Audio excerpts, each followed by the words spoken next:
Друзья, всем привет!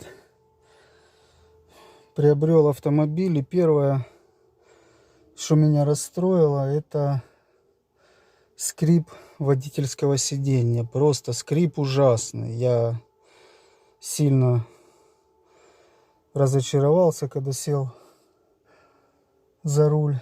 И самое интересное, что скрип, такое ощущение, что он вот с этой области. Особенно когда пристегиваешься и начинает ужасно просто скрипеть. При езде, какие-то движения, только садишься, трогаешься. И поначалу я думал, что это связано с замком ремня.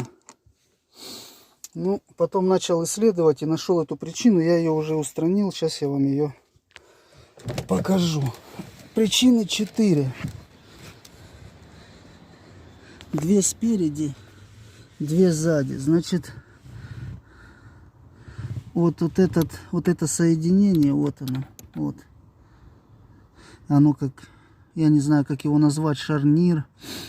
В общем, оно способствует тому, чтобы сиденье поднималось, лифт. И второе, вот с этой стороны.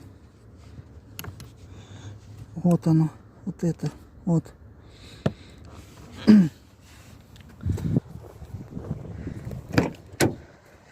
И то же самое сзади. Вот